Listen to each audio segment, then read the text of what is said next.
¿Querés arrancar la mañana bien informado? ¡Rompela! InfoSiberia, las noticias en tu celular. Manda un mensaje de WhatsApp al 1128679078 y recibilo gratis todas las mañanas. Vos sos la única que me hace feliz cuando nadie te dice la verdad. InfoSiberia, las noticias en tu celular. No seas como los demás. Manda un mensaje de WhatsApp y recibilo gratis todas las mañanas. Radiocaput.com. Estás conectado. Estás en Caput. 30.000 detenidos desaparecidos. ¡Presentes! Ahora y siempre. Ahora y siempre. Ahora y siempre. Un espacio para la memoria, por la verdad y la justicia. Un ámbito de reflexión sobre los derechos humanos para pensar qué pasó, qué pasa y qué puede pasar. Ahora y siempre. Ahora y siempre. Mucho más que una consigna. Un lugar donde encontrarnos. Ahora y siempre. Un programa de Ana María Cariaga. En Caput.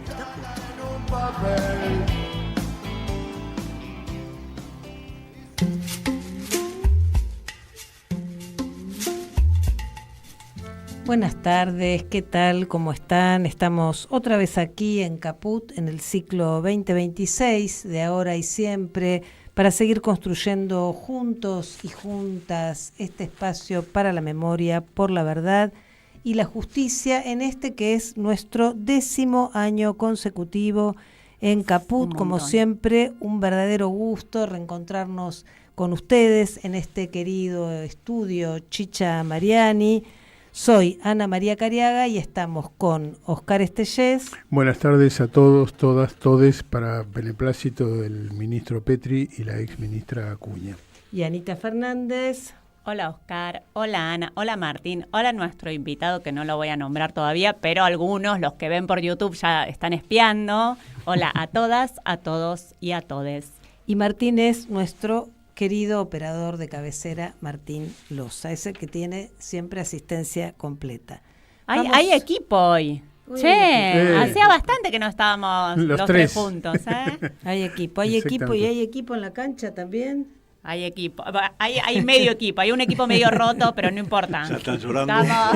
No importa, igual venimos bien ahí, nos podemos dar una chance. Vamos el domingo bueno, sí. Vamos ahora a nuestras vías de comunicación. Para contactarse con Ahora y Siempre pueden hacerlo por WhatsApp al más 54911 6516 4446, por X, Ahora y Siempre OK, todo junto, y por Facebook, Ahora y Siempre, también todo junto. Y para recibir InfoSiberia, el primer y mejor noticiero por WhatsApp, solamente tenés que mandar un mensaje, puede ser Ahora y Siempre, al más 54911 28679078 y ya está cada mañana tempranito el resumen de noticias en tu celular.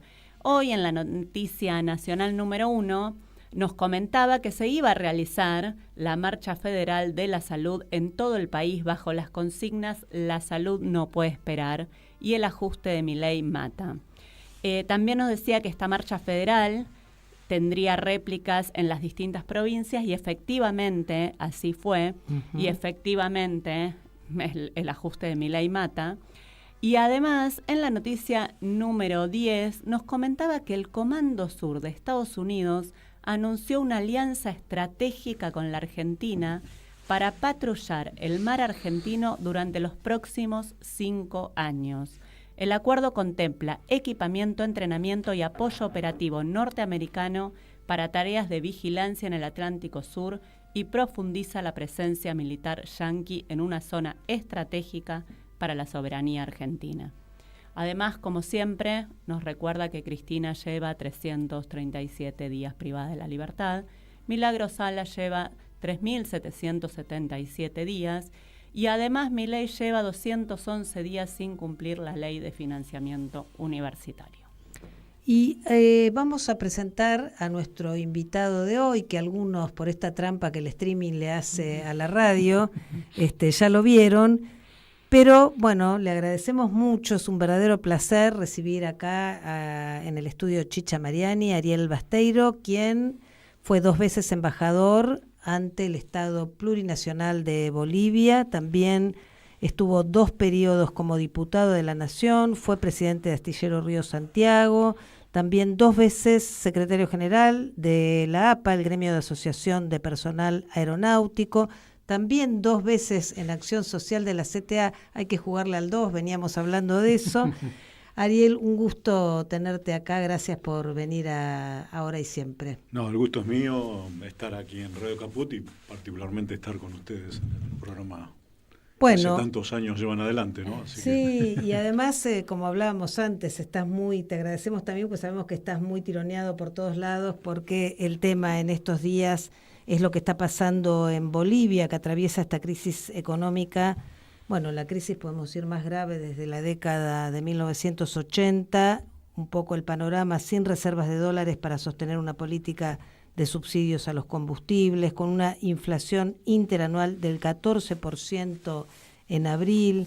El gobierno del presidente Paz, a poco de asumir el poder en noviembre, eliminó esos subsidios, lo que derivó en un aumento de precios de la gasolina y el diésel, como estuvimos viendo todos estos días en las noticias que se difundieron. También se generó mucho descontento a raíz de la puesta en vigencia de esta ley que tiene que ver con un cambio de estatus de la pequeña propiedad a propiedad mediana promovida por los grandes monopolios de la tierra. En fin, todas estas políticas de ajuste desataron las protestas en todo el país y nos gustaría un poco escuchar tu reflexión al respecto. También lo que se vio en las calles fue una gran movida popular, ¿no? Sí, es un conflicto importante, quizás el más importante desde los 2000, cuando se dio la guerra del gas, que hizo caer a Goni Lozada, que era el 2003, presidente, exactamente.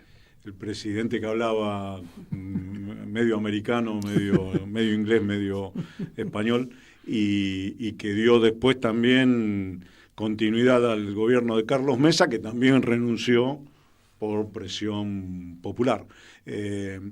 Quizás comparable después llega Evo y por primera vez en la historia de Bolivia da una gobernabilidad y una tranquilidad social, un control de la calle que nunca ningún gobierno boliviano había tenido.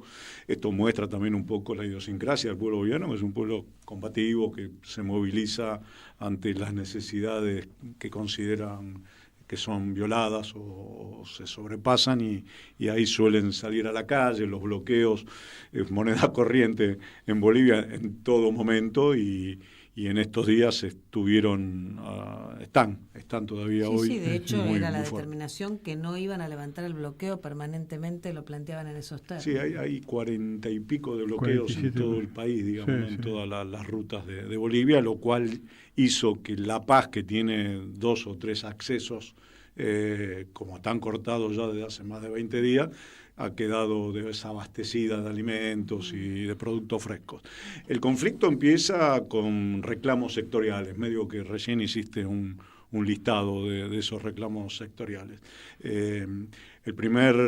La primera movida que se da es de los campesinos que, por un cambio en la legislación que promueve Paz Pereira, modifica lo que se venía viviendo desde la Revolución del 52, cuando se hace reforma agraria y se le da tenencia de la tierra, pequeñas parcelas, a las familias, como usufructo. No le pertenece, el propietario sigue siendo el Estado, que claro. es Bolivia, pero ellos sí tienen la posibilidad de explotarlo, ellos y las familias y sus descendencias históricamente. Bueno, eso lo modifican y sacan un decreto donde aquel que no pague impuestos, que se atrase en los impuestos o que tenga inconveniente por no producir, se le retiraría la tierra y pasa a que los grandes terratenientes o las grandes empresas agroexportadoras se queden con la tierra. Lo hacen con ese objetivo principalmente, y eso generó el primer enojo de esos sectores campesinos que empezaron a movilizarse hace más de un mes. Hicieron una marcha que tardó como un mes y llegaron a La Paz a 15, 20 días. Sumado a esto, los maestros salieron a reclamar por salarios, que eran muy bajos. La COP, también el gobierno saca un decreto que permite el ingreso de capitales extranjeros para hacer explotación de los recursos naturales. La Constitución boliviana es muy estricta en ese sentido y no permite que ninguna explotación de recursos naturales sea administrada por empresas que tengan más del 51%, o sea que tiene que tener más del 51% de participación estatal y el 49% de empresas privadas. Acá modifican eso y eso levanta también el enojo de fundamentalmente las cooperativas mineras que existen, son muchas y son muy fuertes y muy organizadas y tienen recursos como para bancarse una pelea de largo alcance. Sumado a esto, también entre muchas de las medidas que se tomaron, privatización de empresas públicas, de la energía, de las empresas eléctricas, de empresas del gas, de la distribución del agua, lo cual hizo que se pusieran en alerta a los trabajadores de esas empresas públicas, sabiendo que eso puede llegar a afectar su fuente de trabajo. Sumado a eso, las juntas vecinales del Alto, que son muy combativas y muy organizadas, salieron a protestar por el aumento de la canasta familiar. Aumentó, en esto que recién más o menos leía, un 100% desde diciembre a esta parte. El pollo, el arroz, la papa, los fideos, que son elementos básicos de esa canasta. Así que fue casi la tormenta perfecta. Se juntaron reclamos sectoriales en cantidad, movilizados. Los indígenas también, los ponchos rojos y las comunidades indígenas sumándose por el tema de la tierra, y coincidieron en tiempo y espacio, y lo que eran reclamos sectoriales se terminó, a partir de la falta de respuesta del gobierno, terminó en un conflicto político que termina pidiendo la renuncia de Paz Pereira. Además, perdóname que acote algo que tiene que ver con el humor social. O sea, el gobierno empezó a distribuir gasolina de pésima calidad. Sí, bueno, ese es el otro tema que también generó mucho enojo. Primero cortaron el subsidio a la gasolina y la gasolina aumentó un 100%. Un 100%, el doble, exactamente. Le sacaron subsidios al pan, a la harina, con lo cual el pan también aumentó el 100%. Y el gas domiciliario también le sacaron el subsidio y aumentó más o menos un 100%. O sea que eso también fueron elementos. Y lo que decís, hubo una compra que hizo el Estado de gasolina que aparentemente a posterior de entrar a Bolivia se adulteró. Claro. Se le pusieron aditivos 8 veces más, leí en estos días, que lo permitido o lo recomendable, y eso estropeó el parque automotor boliviano, con lo cual, ¿a quién afectó ahí? A la clase media, que tiene un autito, porque rompió todos los motores, los costos de los arreglos estaban entre 200 y $1.000, no hubo, nadie se hizo cargo de eso, con lo cual eso también generó mucha bronca. O sea, digo, se sumaron diferentes conflictos, al no tener respuesta, terminó siendo un reclamo político con la renuncia de Paz Pereira, que había llegado al gobierno diciendo que iba a llevar un plan.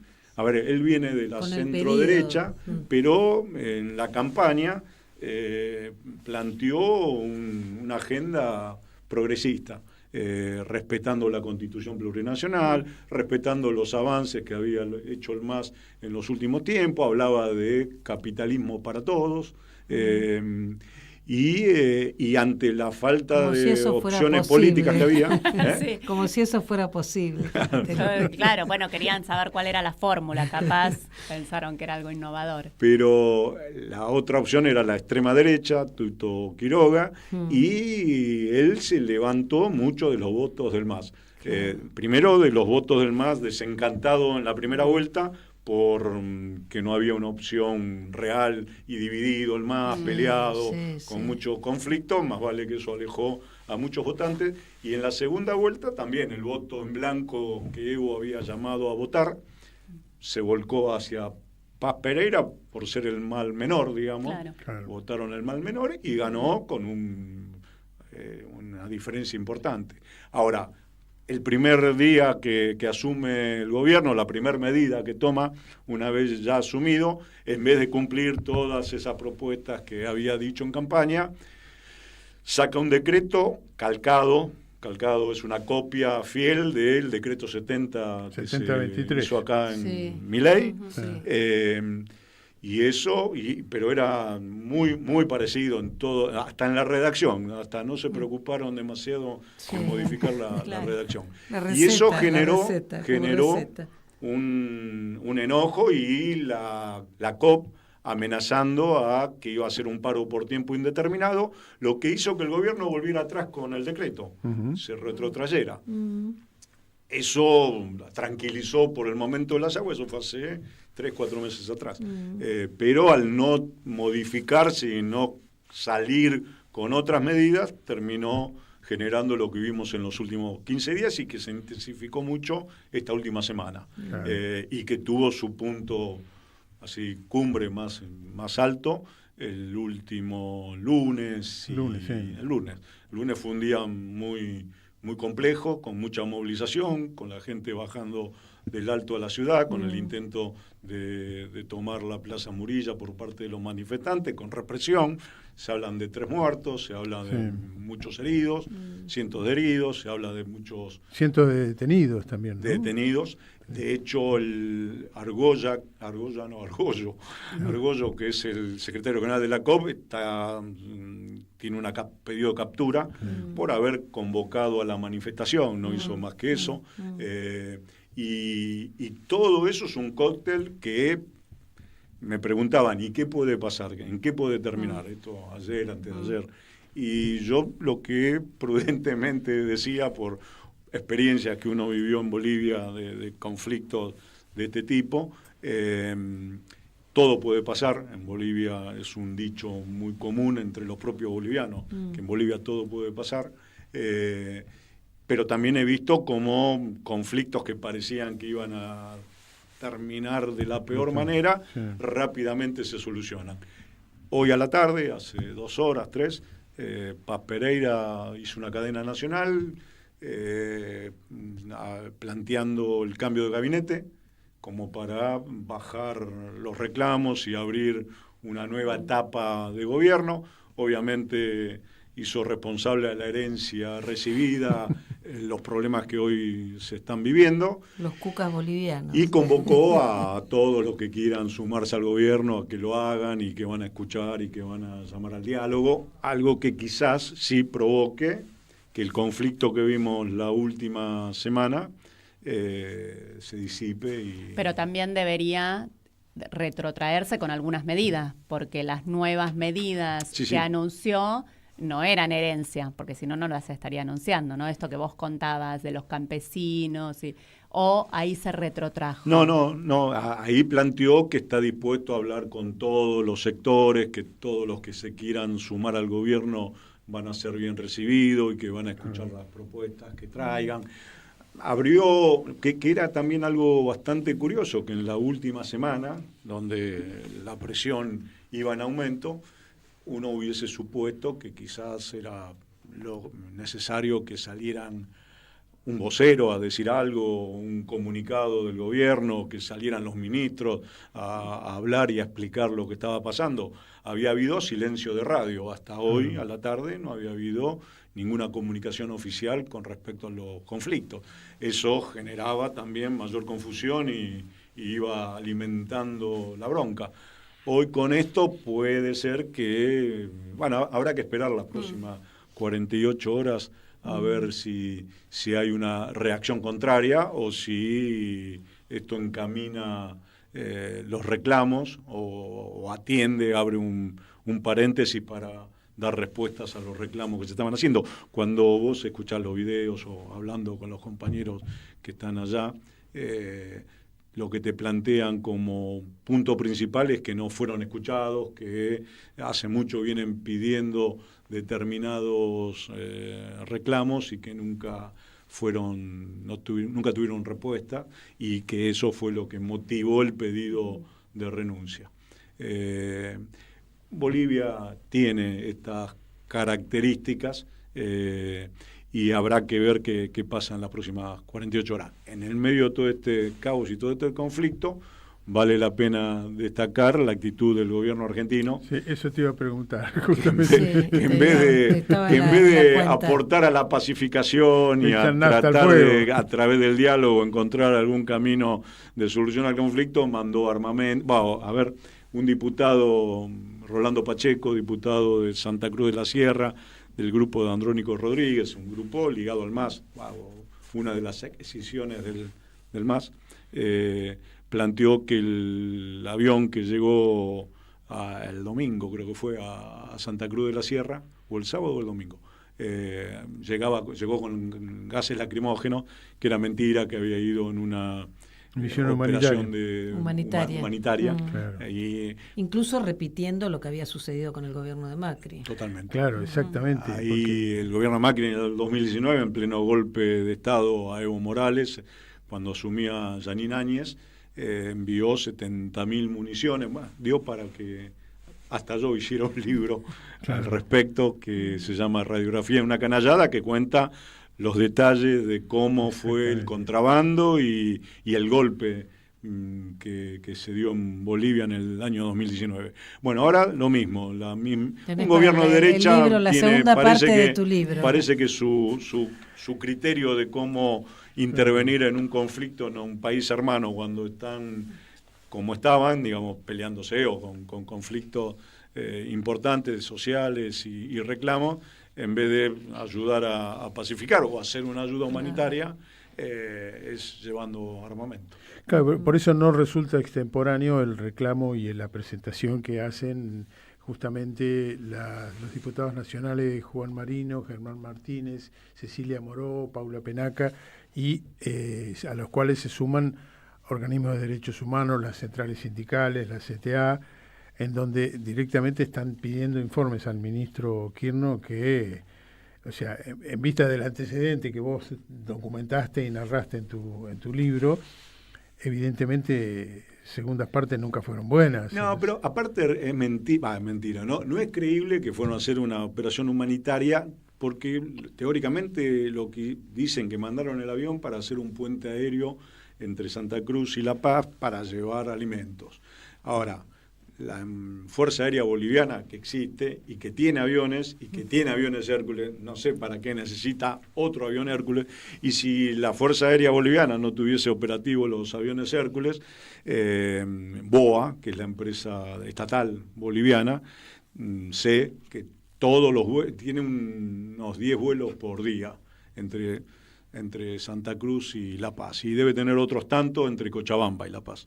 Y sé que están saliendo completos con las bodegas repletas de alimentos y de envíos que se hace de Santa Cruz a La Paz para cubrir la falta de posibilidad de llegar a través de por vía terrestre, digamos, ¿no? Entonces, o sea que mandar para hacer 2 vuelos, porque si uno decía, bueno, lo dejaron estacionado ahí y está operando hoy en Bolivia, bueno, te digo, entonces es para hacer el puente aéreo, pero hizo 2 vuelos y se volvió a Buenos Aires.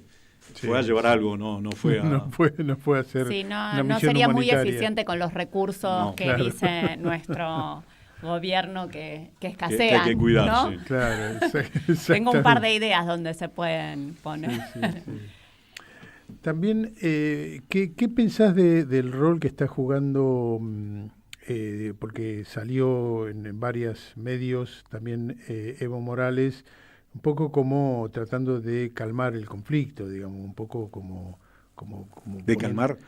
O poniendo paños fríos, digamos, es decir, no. Las veces que lo escuché Evo, en estos 2 o 3 días, ponía acento en el cómo se dio el conflicto, digamos, claro, ¿no? Planteando esta situación. Y lo que sí es claro que se lo culpa a él o se lo intenta responsabilizar, digamos, responsabilizar de el conflicto es generado por él. De hecho, hasta los Estados Unidos, el Departamento de Estado, el vicecanciller salió a hacer declaraciones al respecto.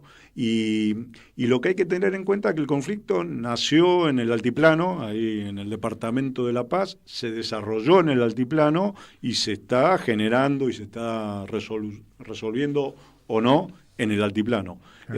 Y Evo Morales no tiene incidencia o participación directa, no tiene estructura territorial en el altiplano. Sí se llevó bien durante su gobierno con los ponchos rojos, que son las comunidades indígenas que tienen manejo y están organizadas, pero con el Pacto de Unidad, que son las organizaciones sociales que conformaban en parte el MAS, pero no responden directamente ni a Evo y ahora menos al MAS, que quedó totalmente desarticulado. Eso fue, no digo organización espontánea, porque están muy organizados, pero fueron las organizaciones de base las que resolvieron en sus cuerpos orgánicos salir a manifestar, y se manifestaron. Y yo creo que Evo se enteró, como nos enteramos nosotros, cuando el conflicto había estallado, no antes. Tal es así que alguien me decía, fíjate si los cocaleros estaban bloqueando, si se habían sumado al conflicto, y los cocaleros recién lo hicieron ayer o antes de ayer. O sea que hasta ahora no sabía. El Chapare, el trópico de Cochabamba, no había participado activamente de los conflictos y de los cortes, que hoy ya son muchos en todo el país. Así que lo de Evo no fue Evo el que estuvo detrás de aventar el conflicto. Estos fueron las propias bases del altiplano, que son particularmente combativas y que están muy organizadas, y que tienen a la ciudad del Alto como un bastión de esas movilizaciones, y que están ahí muy cerca de la sede del gobierno, y que es normal y habitual que bajen en pobladas hacia la plaza cada vez que tienen algo que decir. Claro. En tu expectativa, ¿cómo ves la posibilidad de resolución de este conflicto, que es complejo, digamos, como fuimos analizando y desbrozando, tiene muchísimas aristas, digamos, la situación económica, la situación política, y esta supuesta, lo digo con comillas porque lo que viene de la derecha siempre hay que tomarlo entre comillas, apertura que plantea Paz Pereira. Considerando esto que decías, que en Bolivia todo puede pasar.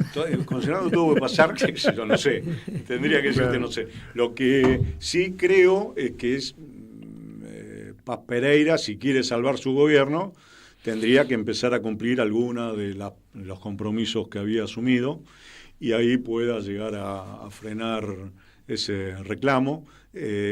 Hay que tener en cuenta que Paz Pereira es un presidente sin mucho poder, sin estructura. Mirá, solamente de 9 gobernadores hay uno que le responde, que es el gobernador de La Paz, que encima fue coronado hace pocas semanas, después de una situación muy trucha, donde hubo en La Paz muchos candidatos a gobernador. El candidato de Paz Pereira sacó 20 puntos, creo, 18 puntos. El segundo sacó 13, 14, iban a una segunda vuelta, pero el segundo recogía los votos de los otros candidatos. Era un dirigente social del Alto, y apoyado por todas las organizaciones sociales, con lo cual tenía un triunfo casi asegurado el que había salido segundo en vez del candidato de Paz Pereira. Sin embargo, este candidato iba con un partido que le había dado la personería, le había prestado la personería, y la ley boliviana plantea que el presidente del partido tiene el derecho de poder retirar la candidatura, y el candidato no tiene con qué poder modificar esto. Y es lo que pasó. El presidente del partido, que era un empresario, retiró la candidatura y terminó ganando, asumiendo Revilla, que era el candidato de Paz Pereira, con el 20% de los votos, y en una maniobra que fue muy discutida, sí, fue armada, muy repudiada por todos, con lo cual fue otro elemento más que dio para generar el caldo de cultivo que genera el conflicto. Y cuando digo que es un presidente sin poco poder, no tiene prácticamente ningún gobernador que le responda, tiene una bancada pequeña. La bancada más importante son de Tuto Quiroga y de Doria Medina, que es la derecha más radical, con lo cual está en manos de esos sectores para poder aprobar leyes y poder gobernar, con lo cual está como muy condicionado y encima su vicepresidente también está completamente jugado en contra, digamos, ¿no? Claro. Está confrontándolo todos los días, a toda hora. Con lo cual está tiroteado por todos lados, lo cual se le va a hacer complejo, difícil sostenerse, por el bien de Bolivia, más allá de que una salida como la que se suponía generaría que si el presidente renuncia antes de los 2 años, hay que llamar a elecciones en los 3 meses posteriores. Si el presidente renuncia después de 2 años, puede asumir el vicepresidente, o la Cámara de Diputados puede nombrar un reemplazo. Por eso que digo que si llegase a pasar algo ahora, habría elecciones en 3 meses, pero yo no sé a esta altura qué es lo bueno. Claro. Estamos en Ahora y Siempre conversando con Ariel Basteiro. Vamos a un corte y la seguimos. ¿Querés arrancar la mañana bien informado? ¡Rompela! InfoSiberia, las noticias en tu celular. Manda un mensaje de WhatsApp al 1128679078 y recibilo gratis todas las mañanas. Vos sos la única que me haces feliz cuando nadie te dice la verdad. InfoSiberia, las noticias en tu celular. No seas como los demás. Manda un mensaje de WhatsApp y recibilo gratis todas las mañanas. La lupa mágica de la palabra, donde se nos asoman los de las teclas y nos proporcionan un pedazo ya. La lupa mágica de la palabra, con la conducción de Alejandro Gil, desde San Miguel de Tucumán. La lupa mágica de la palabra. La palu cájima de la bralapa. De lunes a viernes, a las 12 de la noche. En Capó.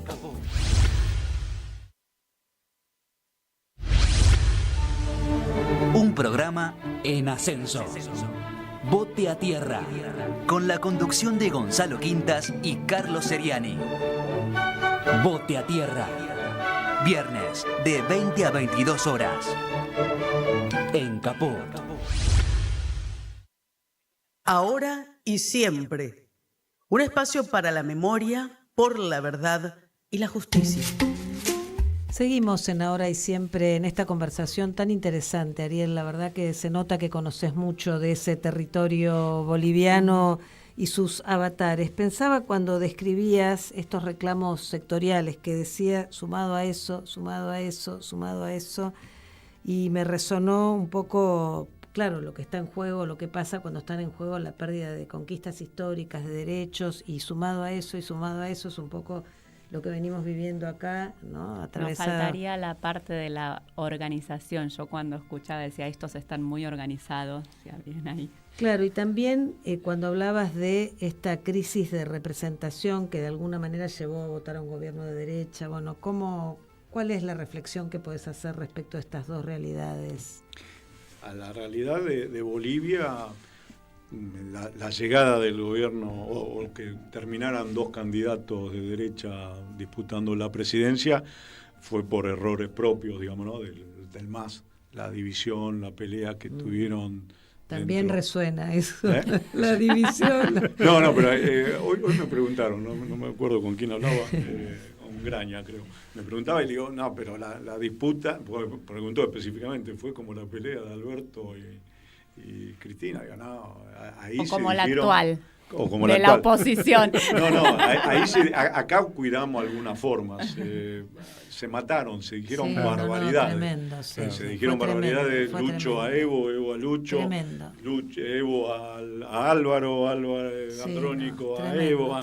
Toda una pelea que atravesado obviamente también por los personalismos y los narcisismos. Sí, mucho eso. ¿no? Está... Hubo posibilidades de haber llegado a un acuerdo, y si no se llegó fueron por caprichos tontos, hasta te podría decir, y eso hizo que el MAS fueran 3 propuestas que se hubiesen unificado, unificando esos votos que sacó Evo, llamando a votar al voto en blanco, Andrónico Rodríguez, que sacó un 10%, casi 9 y pico, el MAS con del Castillo, que sacó 3 y pico. Si sumabas todo eso, hubiesen ganado la elección. Se hubiesen acercado al 40%, casi te diría, que era lo que se necesitaba para lograr. Y obviamente que si hubiese habido una propuesta unificada y un discurso coherente, hubiesen llegado a ese 40%. Sin embargo, la división, las peleas, terminaron arrojando un candidato como Paz Pereira, que, como dijimos recién, está limitado en las posibilidades de desarrollarse, que tiene conflictos, porque también la última etapa del gobierno de Lucho Arce, no fue buena, empezó a tener inconvenientes con el dólar, con la inflación, y yo creo que en gran parte, no para sacarle responsabilidades a Paz Pereira, que las tiene y todas, pero está como desesperado en encontrar créditos, y en créditos del Fondo Monetario Internacional particularmente. Yo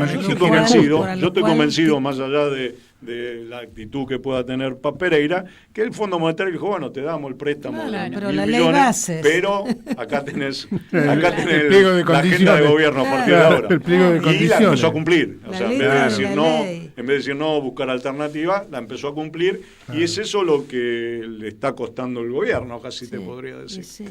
O por lo menos este trance que está viviendo hoy. Así que ese es uno de los motivos por el cual hoy allá están como están. Haciendo una comparación con Argentina, te dije que apenas salió el decreto, apenas asumió, sacó un decreto muy parecido al decreto 70 de acá, no me acuerdo el número, pero era muy parecido, y lo que se generó ahí inmediatamente, paro por tiempo indeterminado. ¿Qué hubiese pasado si acá la CGT hubiese amagado tan solo a decir algo al respecto, y no mucho de ellos aplaudir y acompañar calladamente, ¿no?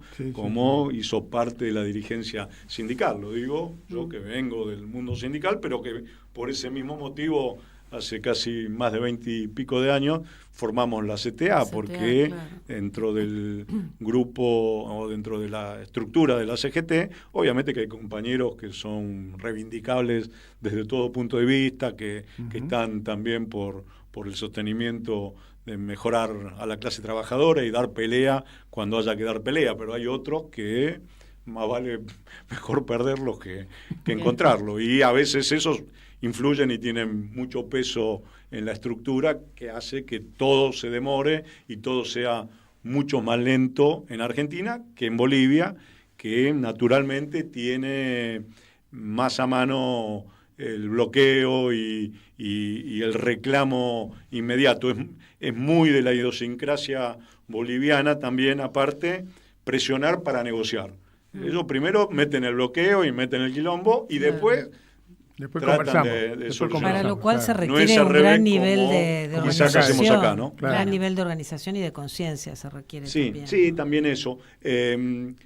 Allí hay una disputa, acá, digamos, hay una pelea que también creo yo, lo estuve diciendo en estos días y cada vez estoy más convencido. Y algunos me podrán decir que uno exagera o que las derechas son todas iguales en todos los lugares del mundo, pero no es que a nosotros nos falte algo de lo que tienen los movimientos sociales o el pueblo boliviano. Yo creo que también Argentina ha demostrado a lo largo de su historia capacidad de lucha, de organización y de pelea. Lo que nos sobra a nosotros es una derecha que es muy cruel, muy canalla, muy hija de puta, mucho más que quizás las derechas de otros países de la región, por más que sean todas jodidas. La derecha argentina a lo largo de la historia ha demostrado que no le tiembla el pulso a la hora de tener que querer llevar adelante sus proyectos, y así hay 30.000 desaparecidos, así desde Dorrego para acá, bombardeo de la plaza, persecución a la resistencia peronista, todo, digamos, son particularmente crueles. Tenemos una derecha mucho más activa o mucho más mala que otras derechas de la región, que no le tiembla el pulso para matar. Entonces, eso también a veces contra qué se enfrenta uno en la cancha, digamos, ¿no? Claro. Estamos los 11 de este lado, pero ¿qué tenés del lado enfrente? Y el poder mediático y empresarial del Círculo Rojo en Argentina es muy poderoso. Sí. Más poderoso que en cualquier otro país de la región. Exportamos algunos personajes que tristemente célebres, ¿no? Como este personaje que está circulando por Bolivia, ¿no? Que sí, Cerimelo. Sí, él llegó, creo que llegó como asesor o como trabajar en la imagen de Andrónico Rodríguez, que era un candidato teóricamente de izquierda. Y posteriormente, una vez que quedó para la segunda vuelta Paz Pereira, terminó trabajando en la campaña de Paz Pereira y hoy es asesor ahí. Fue a la escuela de Pato Bullrich. Sí. Si no te con uno, te con otro, ¿no? Nos vamos acomodando. Tengo estos principios y si no le gustan, tengo otros. Marxista, entonces. Groucho Marx. Marxista de la línea Groucho. Pero, bueno, Ariel, la verdad que muy interesante esta conversación con vos. No sé si querés agregar algo. Sabemos que te tenés que ir. Así no, un tema en todo este análisis que estuvimos haciendo, y yo no lo descartaría.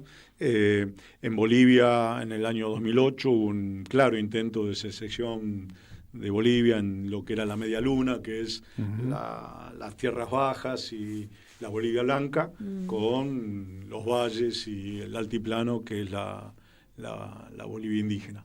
Y en los últimos días comenzó a rodar también versiones y algunas declaraciones de algunos referentes de esa derecha blanca boliviana, planteando ese criterio, esa idea, reclamándole a Paz Pereira que traslade la sede del gobierno de La Paz a Santa Cruz de la Sierra, porque de ahí puede gobernar. Si llegase a suceder eso, terminaría en un conflicto también, creo yo, de dimensiones. Así que esperemos, por el bien de Bolivia en ese caso, que la unidad territorial y unidad política se siga generando, se siga dando, y que de última se dirima el futuro político de Bolivia, ya sea a través de la democracia en su momento cuando llegue, o a través de los canales de participación que tenga la gente. Así es, la verdad que bueno, esperemos que estos caprichos tontos, como vos los nombrabas, que en definitiva son contradicciones secundarias a la luz de la disputa principal, no se impongan en estos, para la lucha de los pueblos, que en este momento la correlación de fuerzas a veces... Hace un ratito, y paso el anuncio, y porque es un programa que particularmente es sensible a este tema, de la memoria, de la verdad, de la justicia. En Bolivia, en el golpe del 19, 36 muertos, uno de ellos un argentino, Sebastián Moro, periodista. Sí. Hoy hablé con la hermana y el lunes, creo, me dijo, van a declarar el juicio abierto por responsabilidad médicas de la atención que le dieron en el hospital donde murió. Y también, bueno, recordar eso, ¿no? Que hubo 36 muertos hace menos de 4 años, y que fueron balas policiales por las cuales murieron los 36 y que la muerte también de Sebastián Moro no quede impune, ¿no? Así es, Sebastián Moro y los 36 muertos en Bolivia presentes ahora y siempre. Gracias, Ariel. Gracias a ustedes. Bueno. Gracias, bueno, seguimos, lo liberamos. No vamos a cortar, te liberamos, tenés que pasar debajo de la cámara. Saludá así a la cámara, porque te van a ver el público, entonces los saludás. Bueno, lo dejo. Bueno, muchas gracias. A vos, hasta luego. Bueno, y tenemos Cuba, qué linda es Cuba, que la están castigando a Cuba. Que realmente es muy preocupante porque el gobierno norteamericano no para de ejercer la presión cada vez más fuerte con el acrecentamiento del bloqueo y una serie de amenazas y de guerra sucia de información. Ahora, por ejemplo, ha circulado la especie de que han planteado como una instancia de supuesta negociación si Cuba accede a entregar a Raúl Castro para que sea juzgado en los Estados Unidos por un supuesto crimen de guerra cometido en el año 96, es decir, estamos hablando de 30 años atrás, en donde, ejerciendo su derecho de legítima defensa, el gobierno cubano suprimió a 2 aeronaves que violaban el espacio aéreo de la isla. Y bueno, eso es lo que ahora Marco Rubio desempolvan, saca de la galera como una vulgar excusa para poder... Que además, Oscar, nosotros estuvimos conversando también cuando hablamos con la entrevista con Gerardo, Gerardo Hernández, justamente cómo Cuba le presentó al FBI, al gobierno de Estados Unidos, estos atentados que habían cometido ciudadanos estadounidenses, algunos con las 2 nacionalidades, pero ciudadanos desde su territorio, ¿no? Incluyendo también, bueno, el atentado al avión de Cubana, o sea, y bombas en hoteles y demás. Cosas que nunca fueron juzgadas, ¿no? O sea, en ese momento incluso... No solo no fueron juzgados, sino que encarcelaron... Sus responsables fueron protegidos por el gobierno norteamericano. Exactamente. Yo creo que la desesperación que tiene el gobierno de Estados Unidos lo hace también muy peligroso. Claro. ¿No? Porque van buscando distintas cosas, van por más. La guerra de Irán les salió mal, están perdiendo, su imagen está muy mal y están China, que supuestamente iban a arrasar, no iban a hacer más nada con China, lo iban a dejar afuera del mundo, terminó viajando a encontrarse, ¿no? con el gobierno de China y tienen esta isla ahí al lado y van cada vez por más. Y se me hace muy peligroso que una persona completamente desencajada como el presidente de Estados Unidos pueda seguir avanzando sin que el mundo le diga basta. Le ponga un límite, porque efectivamente ya al bloqueo criminal le sumaron el recrudecimiento del bloqueo y ahora la amenaza permanente de invasión. Hay una declaración. Claro, hay una declaración del gobierno revolucionario en donde, además de historiar este conflicto que trata de reverdecer Estados Unidos, porque en realidad fue una acción culminó con el derribo sobre el espacio aéreo cubano en febrero de 1996 de 2 aeronaves operadas por la organización terrorista Hermanos al Rescate, radicada en Miami, cuya reiterada violación del espacio aéreo cubano con fines hostiles era ostensiblemente de dominio público. Este acto de legítima defensa del gobierno cubano, Estados Unidos ahora pretende convertirlo en una excusa para juzgar a uno de los líderes de la revolución cubana. y dice, esta acusación, así finaliza el comunicado del gobierno, esta acusación espuria contra el líder de la Revolución Cubana se suma a los intentos desesperados de elementos anticubanos por construir una narrativa fraudulenta en el esfuerzo por justificar el castigo colectivo y despiadado contra el noble pueblo cubano mediante el reforzamiento de las medidas coercitivas unilaterales, incluyendo el injusto y genocida bloqueo energético y las amenazas de agresión armada. Cuba ratifica su compromiso con la paz y la firme determinación de ejercer el derecho inalienable a la legítima defensa que reconoce la Carta de las Naciones Unidas.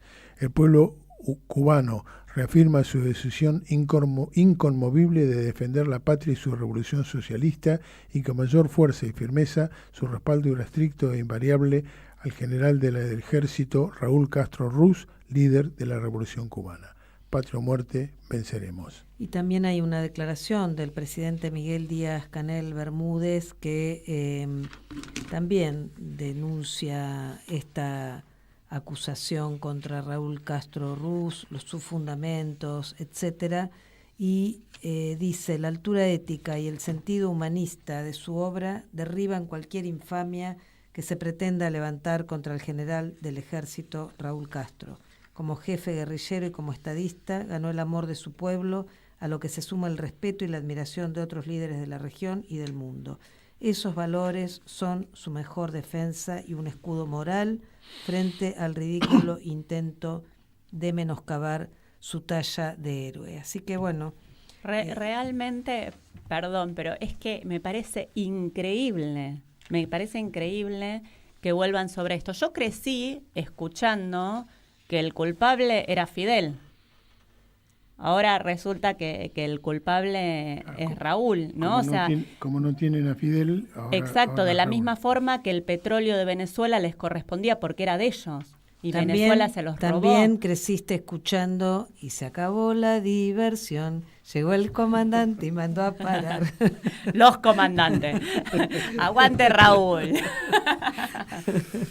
Bueno, y Raúl estaba en una tarde de enero, lo tenemos que poner. Sí. Hoy no, porque ya tenemos otra también por Cuba, sí. Pero en la próxima vamos a cantar la canción el chamamé que... Y vio a Raúl Roa. Bueno, seguimos. Bueno, seguimos. Voy rapidito porque nos queda poco tiempo. Con la protesta de trabajadores y empresarios pymes, la policía de la ciudad, totalmente fuera de su jurisdicción, reprimió con palos y gases a los trabajadores y empresarios de distintas pymes, estudiantes y personal del Instituto Nacional de Tecnología Industrial, el INTI, que se habían movilizado para rechazar el desguace de ese organismo y exigirle al gobierno de Javier Milei que revierta las políticas que empujan al cierre de pequeñas y medianas empresas. La represión tuvo lugar en una de las colectoras de la autovía General Paz, pero en el partido de San Martín, del lado de la provincia de Buenos Aires. Arrojaron gas pimienta, palazos y golpearon con sus escudos. Hubo heridos por golpes y personas intoxicadas. A pesar de la excusa de liberar el carril, el cordón policial mantuvo el corte de tránsito avanzado contra los trabajadores, dirigentes gremiales y hasta el ministro de Infraestructura bonaerense, Gabriel Catopodis, que se acercó al lugar e intentó frenar la violencia. Bueno, también un tema que viene siendo bastante ninguneado por los medios hegemónicos es el caso de la represión del gobierno de la ciudad de Buenos Aires a los barrios populares. Hubo un operativo que tuvo el poco feliz nombre de Tormenta Negra, sí, en donde 15 barrios populares, le hace la Villa Miseria, fueron atacadas realmente por un operativo que tuvo un carácter absolutamente mediático, con la supuesta idea de encontrar refugios narcos, con persecuciones a manteros, comerciantes, inmigrantes, control de circulación con pedido de documentos, etc. El propio cardenal primado de la Argentina, el obispo José Julio, no me acuerdo el nombre de pila, García Cuerva, rechazó la persecución y el hostigamiento, considerando que hubo una sobreactuación exagerada, y dijo que la verdadera tormenta negra es cuando el Estado se retira de la ayuda a estos barrios populares. Vamos a volver sobre este tema más adelante. Que además huele a erradicación. Totalmente. Ese Les es el quiero objetivo. contar Ahí unas corriendo. jornadas de extensión que hay en la Universidad Atlántida. Este viernes va a tener lugar un conversatorio sobre el surgimiento de familiares en la costa. El mismo se enmarca en la Diplomatura de Derechos Humanos y Crímenes de Lesa Humanidad a cargo del doctor Alejo Ramos Padilla, en el primer seminario coordinado por Pablo Basel, quien dará apertura a la actividad. También nos van a acompañar los profesores Aurora Arena, la secretaria de Investigación, y Leonardo Muñoz, decano de la Facultad de Derecho de la Universidad. También va a estar presente Ana María Cariaga, Oscar Estellés, vos vas a ir, ¿no? A acompañar. Sí, señora. Muy bien. Sí, señora. Y en la mesa participarán los familiares Viviana Caruso y Florencia Quiroga. Esta actividad es este viernes 22 de mayo a las 5 de la tarde en la sede de Mar de Ajó de la universidad y también está por Zoom, así que no hace falta que estén por la costa.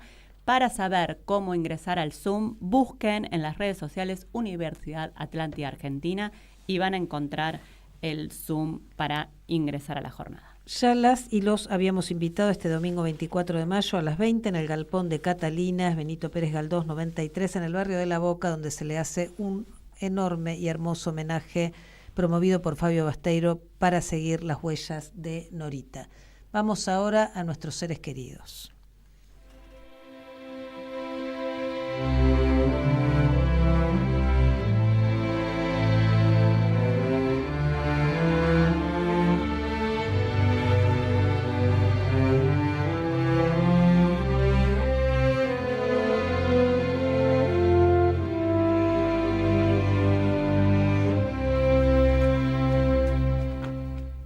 Aún caminan contigo, Aún caminan conmigo los que nunca se fueron,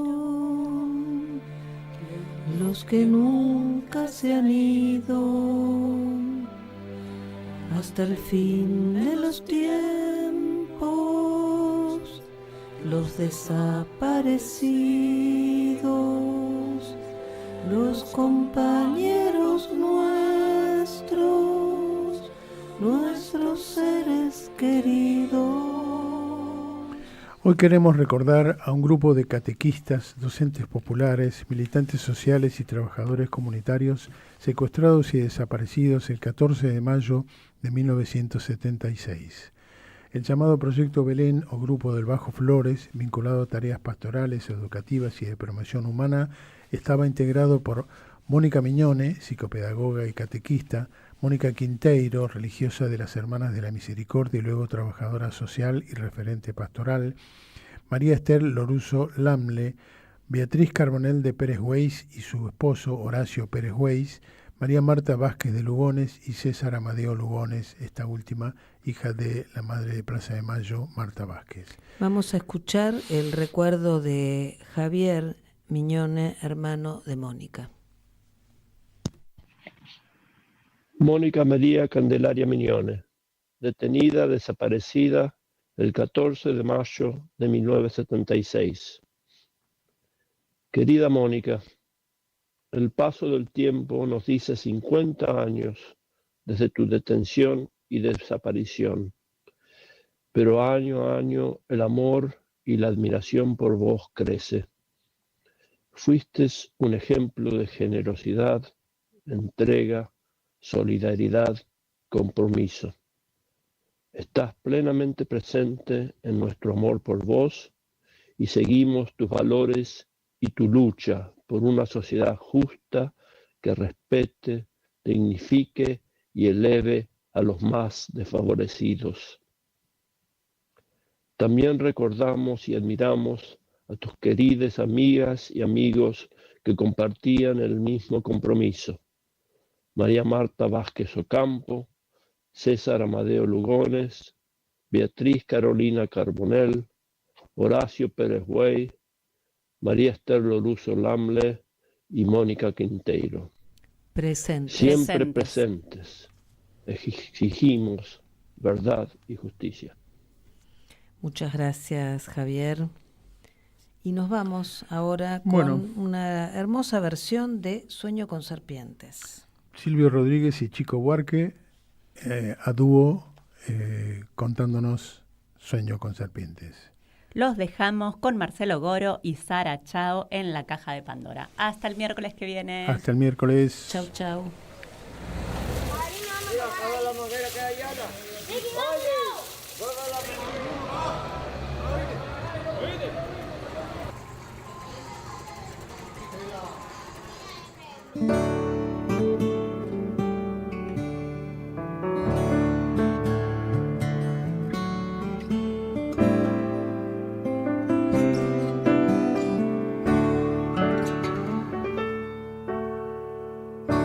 Sueño con serpientes, con serpiente de mar, con cierto mar hay de serpientes sueño yo.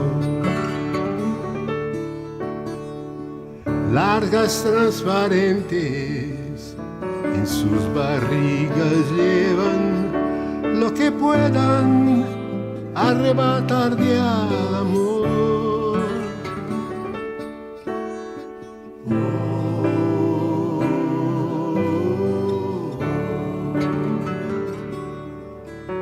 La mato y aparece una mayor.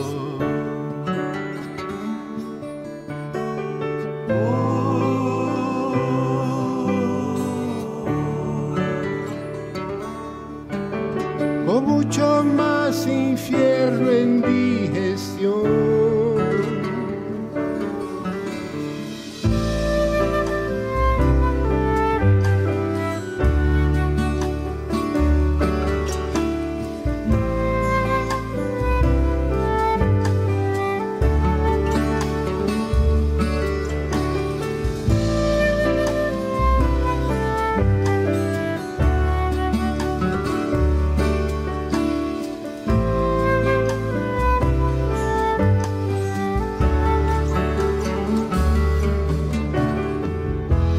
Lo que en su boca me trata de tragar, pero se atora con un trébol de mi sien. Creo que está loca, le doy de masticar una paloma y la enveneno de mi bien.